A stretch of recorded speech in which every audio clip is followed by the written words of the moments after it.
अग्रवाल साहब कितना हुआ?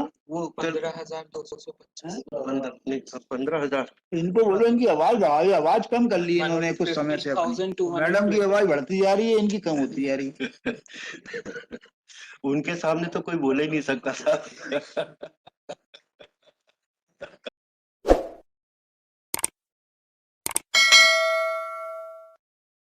In paragraph 7 at page 335. 331 Sir, key page is 331.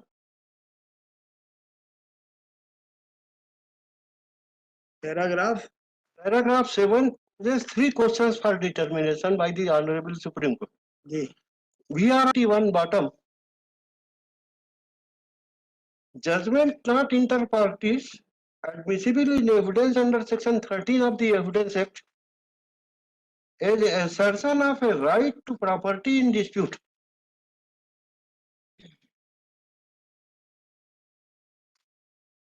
Judgment rendered in an earlier suit declaring title of the present appellant in a land admissible and could be relied upon by the appellant in the subsequent suit filed by respondent for grant of injunction against the appellant in respect of same land, even though, this is my term card, even though respondent was not a party to the earlier suit. in a suit for grant of permanent injunction, not in every suit. Here the suit is for possession. Paragraph 8 से देख लीजिए. Paragraph 8 से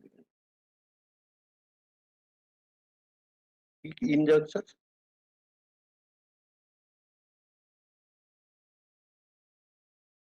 Paragraph 8. Argued by the learned counsel for the plaintiff respondent, earlier judgment in so and so 1942 was rendered in favor of Tirumala against Mutt, Athiram ji Mutt, that the plaintiff was not a party to that suit, and hence any finding as to TTD's title, Tirumala title, given therein is not admissible as evidence against the present appellant. In our view, the contention is clearly contrary to the rulings of this court as well as those of the Privy Council.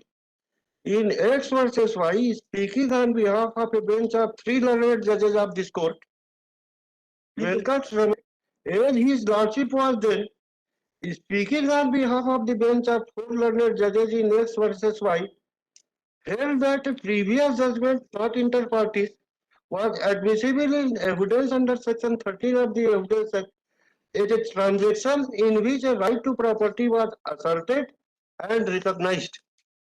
In fact, much earlier, Lord Lindley held in Privy Council in Dinomani's case that a previous judgment not inter parties was admissible in evidence under section 13 to show that the party, who the parties were the land in dispute, and who were declared entitled to retain them. The criticism of this judgment of Dinomani and Ramnanger by Sir John Woodruff Ali in his commentary on Evidence Act so-and-so edition was not accepted by Lord Blanchworth in Collector of Gorakhpur versus so-and-so. That is another Privy Council case. Sir, if we consider this judgment, then it can be said that you are owner of the property. वो तो उसकी इसके बिना भी है sir, इसके बिना भी है. With the finding, you are owner na. I am treating you a owner, 100% owner. Question is totally different. Whether you are, when you are out of possession after 1940. Sir वही तो मैं बता रहा हूँ. 81 की डिग्री में फिर आप डिग्री टाइटिल पोजेशन दोनों का है. 81 की डिग्री क्या है देखिए था सर, P1 P2 P3. आप कब्जे में हैं. हाँ, कब्जे में है तो बने रहिए, फिर मांग क्यों रहे कब्जा? तो डीक करेगा तो क्या करेंगे सर? हैं? डीक करेगा, पुलिस रिपोर्ट करेगा, नहीं आएगा तो आपके पास आएंगे. वो तो केवल एक जो है दीवार खोदने के लिए सर कमरा बन गया सर, मिसाइल ऑफ इंजंक्शन कमरा बन गया. ऐसा थोड़ी.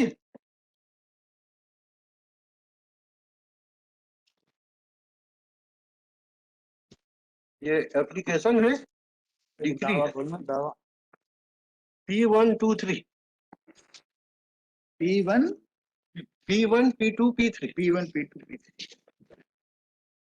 क्षमा करेंगे, मेरे पास ये मार्क नहीं है कि कौन सा 3 है कौन सा 2 मैं है। बता दूंगा। हाँ, एग्जिबिट P1 ये सर कंप्रोमाइज एप्लीकेशन 23(3) की देखेंगे सर। P1 ये P1 है दावा 23/3 का कंप्रोमाइज डिग्री। अच्छा, डिग्री में जो है सर, राजीनामा P- के अनुसार आज्ञाप्ति बनाई है। हाँ तो आप मालिक हो गए ना। नहीं सर, मालिक भर नहीं हुए, कब्जे में भी है। ये जरा एप्लीकेशन को तो देखिए सर, हाँ जी, पैराग्राफ 2, अनुलग्न आ में दर्ज आराजिया वादीगढ़ के हिस्से व दखल कब्जे की है, जिसका दावा वादीगढ़ डिक्री दिया जाए। और जी पैरा 3 में लिखा है डिफेंडेंट का क्या है, उसको डिक्री दिया जाए। इसके बाद ये शेड्यूल और बा है, और प्रार्थी सबके दस्तखत है। और ये अनुलग्न आ में आप आएंगे 585-35। जी। और डिफेंडेंट्स में आएंगे तो उनका डिटेल दिया है। तो हमारा जब दखल कब्जा है और टाइटिल है 81 में अंडर ए कॉम्प्रोमाइज, तो आप कब्जा कहाँ मांग रहे हैं?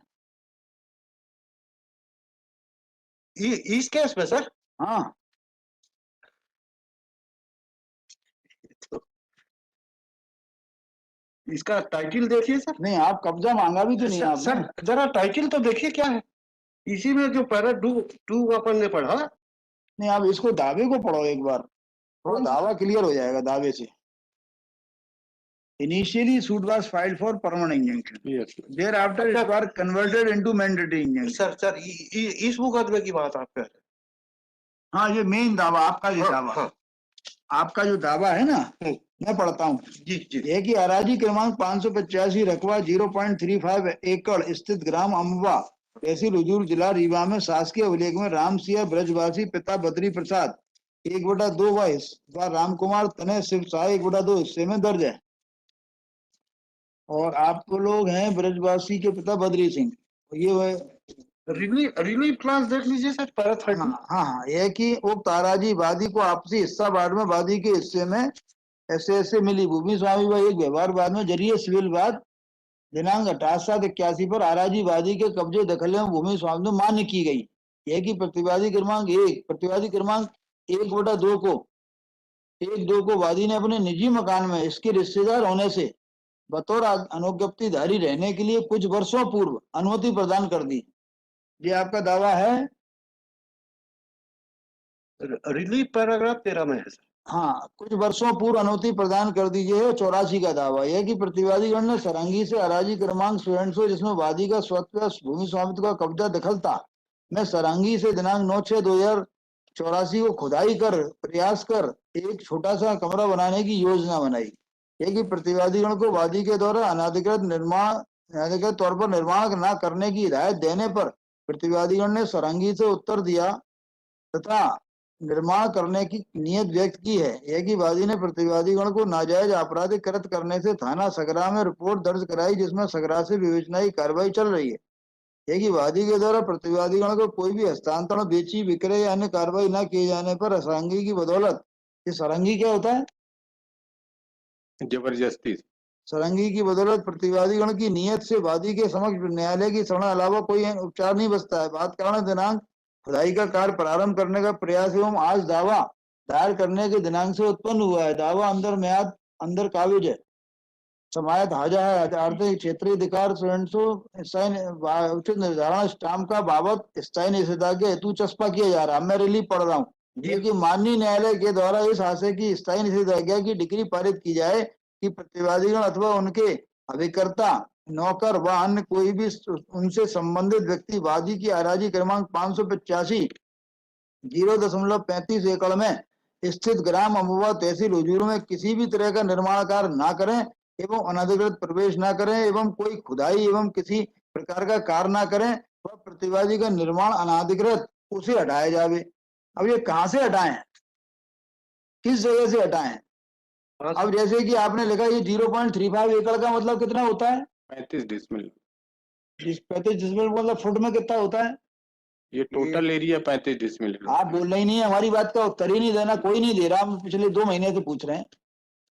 ये 448 वर्ग फीट आप होता यहाँ है। वकालत करते हो, वन आपको बोल बताना चाहिए, तो ऐसी बात बताना चाहिए हमारे समझ में आ जाए।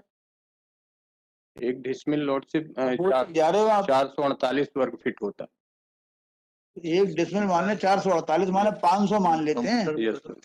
तो 500 का मतलब हो गया जी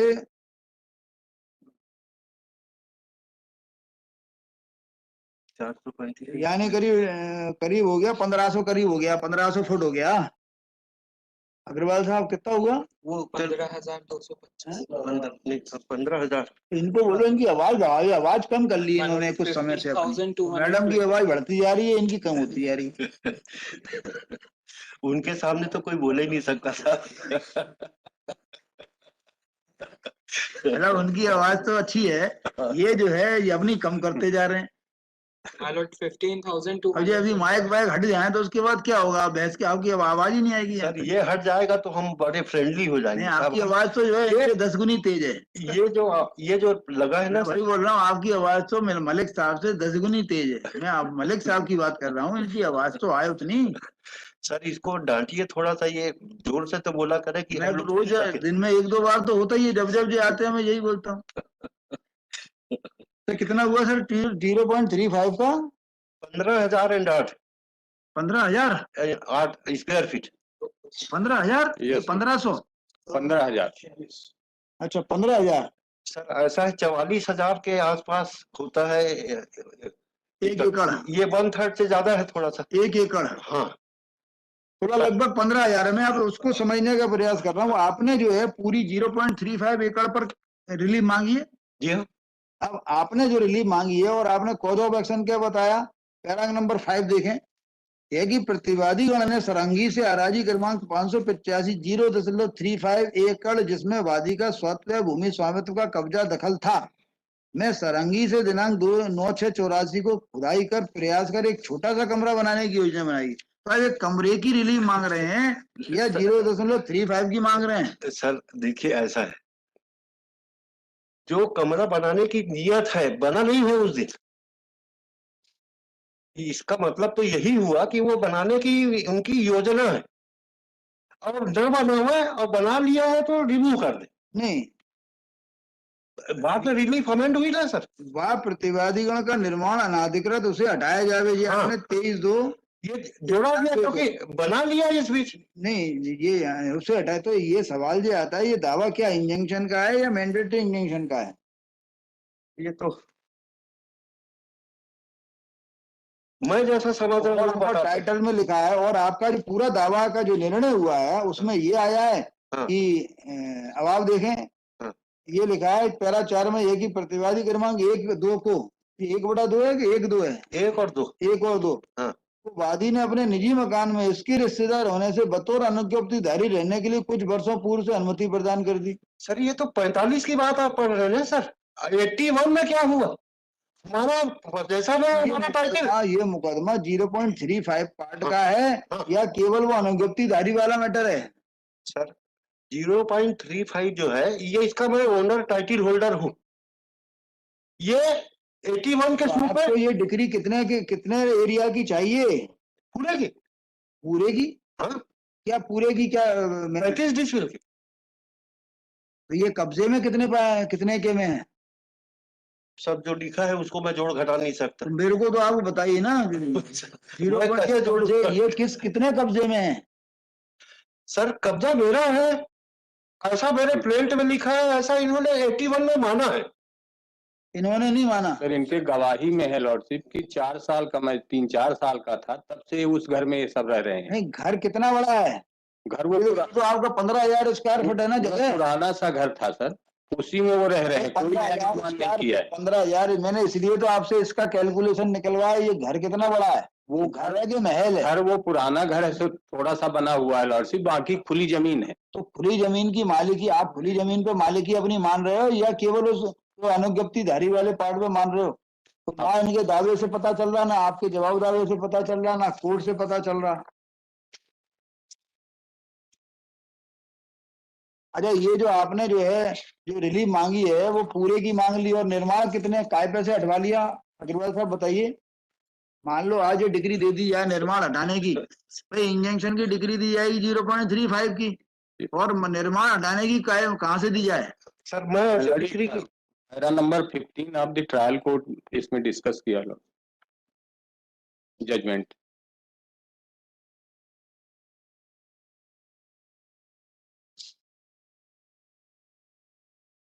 आपका जवाब दावा कहाँ है? आपने क्या कहा है? मेरा ये कहना है लॉर्डशिप कि वो एक्सचेंज में जमीन हमें मिली थी और हमारी जमीन इनको मिली थी, और 41 इसमें लॉर्डशिप ये 41-27 में हमने डॉक्यूमेंट भी पेश किए हैं। आपने क्या समझ के जवाब दावा दिया है? ये दावा क्या है? दावा इस बात का था लॉर्डशिप कि इन्होंने कहा कि ये प्रॉपर्टी हमारे नाम है, तो ये इसमें घर बनाना चालू कर दिए, जबकि बाद में ये आया है कि कोई घर का निर्माण नहीं हो रहा था। ये 40 वर्ष पूर्व से इनके पहले बाबा रहते थे, फिर पिताजी रहते थे, फिर ये रह रहे हैं, और ये वादी ने अपने स्टेटमेंट में स्वीकार भी किया है क्रास में, और किसी भी ने ये नहीं कहा है कि ये आपका नहीं रहे। जवाब दावा क्या है? जवाब दावा में वही है लॉर्डशिप, ये एक्सचेंज में हमने लिया था।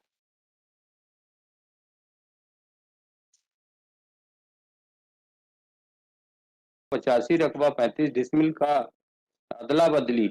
आपका मकान कितने पे बना हुआ है, कितने एरिया पे बना हुआ है? आप केवल मकान के लिए लड़ रहे हो या पूरी जमीन के लिए लड़ रहे हो? पूरे जमीन के लिए लड़ रहे कहाँ लिखा है? इसी जवाब दावा में भी है लॉर्डशिप। बताइए ना, पहला पढ़िए ना, तो आपके तो समझ में आ गया है, मेरे को तो समझाइए।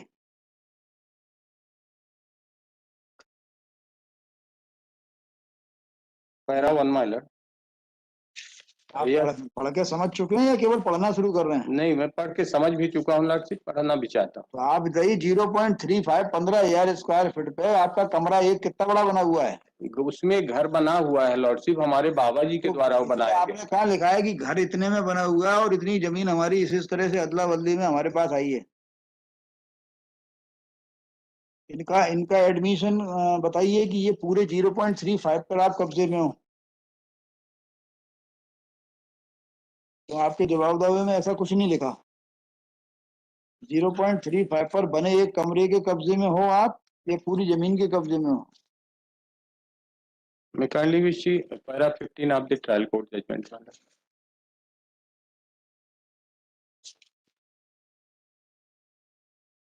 पढ़िए। प्रतिवादी साक्ष्यों के कथन को यदि वादी साक्ष्यों के कथन के साथ देखा जाए तो स्पष्ट है कि विवादित भूमि में प्रतिवादी का उसके बाबा के समय से मकान बनाकर कब्जा है। इसका मतलब समझते हो क्या होता है? Yes sir. क्या होता है कि एक विवादित भूमि का नंबर जो है, कोई ये नंबर है, यस सर, उसमें हमारा मकान बनाकर कब्जा है, इसका मतलब क्या यही निकलता है कि उस पूरे के नहीं, पूरे उसमें 50 आगे बीघा? ये लिखा है जैसे बिना सुने तो आप मेरी सुनना तो है नहीं यस आपको। सर। ये इतना बड़ा एक नंबर है, उस कुन्ने में अलग लोग कब्जे में है, उस कुन्ने में अलग लोग कब्जे में है, इधर कोई अलग कब्जे में है, तो आप कितने पे कब्जे में हो? उस भूमि पर मकान बनाकर कब्जा है, उस संपूर्ण भूमि पर मकान बनाकर कब्जा है, ऐसा केस है क्या आपका? नहीं है सर। फिर आप क्या केवल मकान के ऊपर राइट क्लेम कर रहे हैं या पूरी जमीन पर? पूरी जमीन में कर रहे हैं। कहाँ लिखा है आपका पूरी जमीन पर मकान बना हुआ है? ये चूंकि 1361 का जो बदला हुआ था लॉर्डशिप, वो 37 डिसमिल था जो इन्होंने लिया। कहाँ लिखा है ट्रायल कोर्ट में? आप तो पढ़ना शुरू कर दिया आपने, मेरी बात समझी नहीं मेरे। हो गया आपका पूरा हो गया? अब अग्रवाल साहब से सुने, आप सुनाइए। अब उनका हो गया पूरा, तो क्या नाराज होकर बैठ गए अग्रवाल साहब? आप बोलने लगे तो उन्होंने कहा जी मैं बोल ही नहीं रहा। all that I have to say is this compromise decree P123 sir मैं ये कह रहा हूँ, मुझे ये समझ में नहीं आ रहा है दावा कितनी प्रॉपर्टी का है। आपने ये जो अनुज्ञप्ति की पिली ली है, दावा वहाँ मकान बना हुआ है या खाली जगह है? आपका तो ये नक्शा कहाँ है? दावे का नक्शा कहाँ है? कहाँ से आपको कब्जा दिलाएं?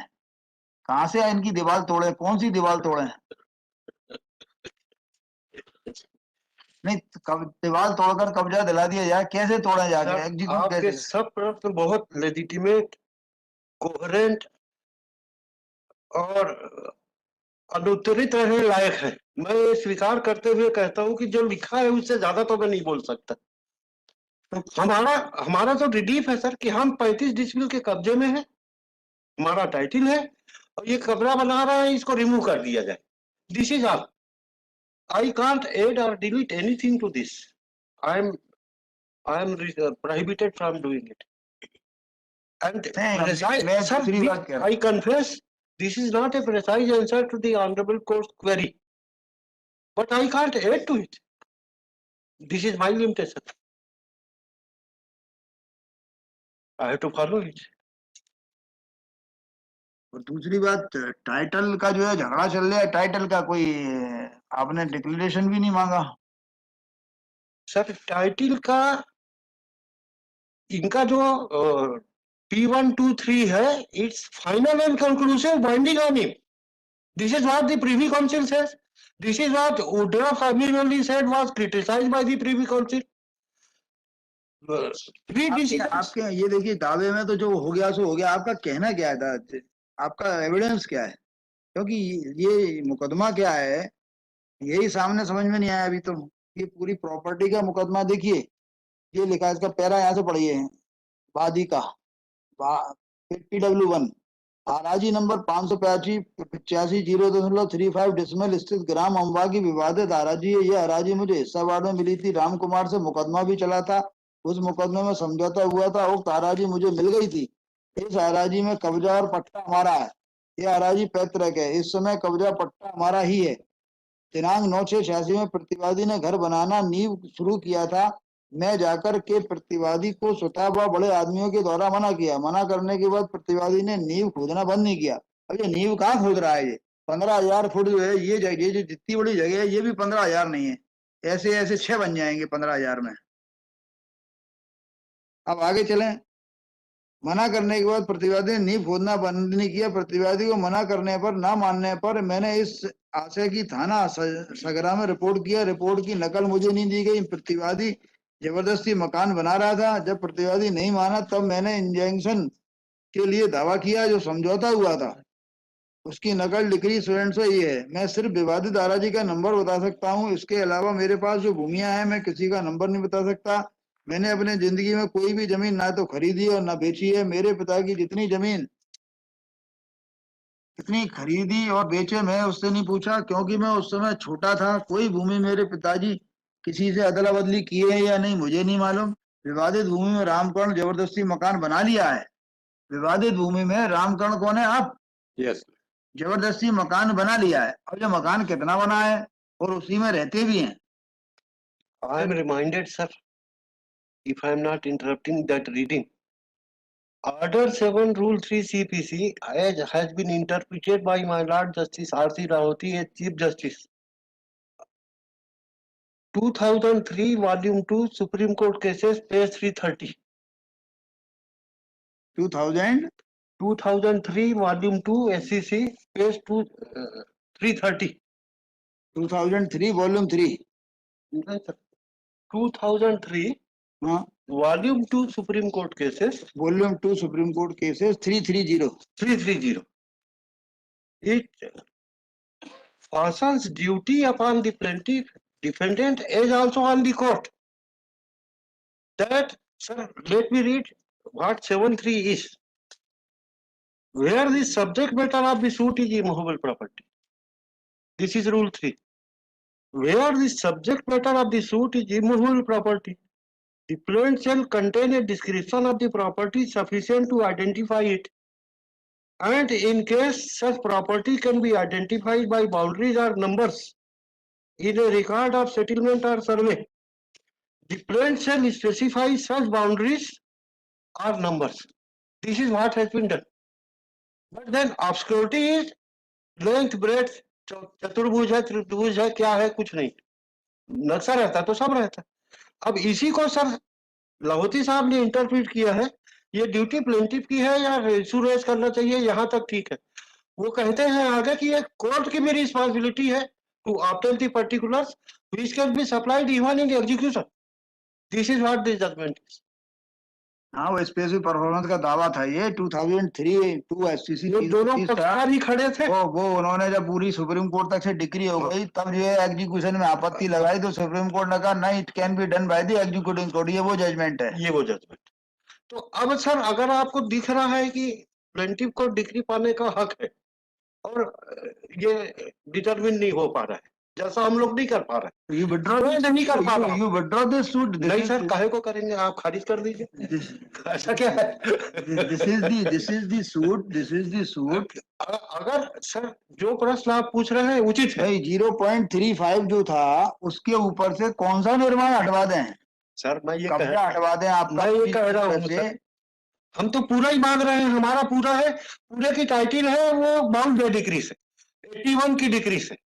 अब आप जो प्रश्न पूछ रहे हैं उसका उत्तर रिकॉर्ड में नहीं है तो एग्जीक्यूशन में डिटरमिन होगा, सूट कैसे खारिज हो जाए?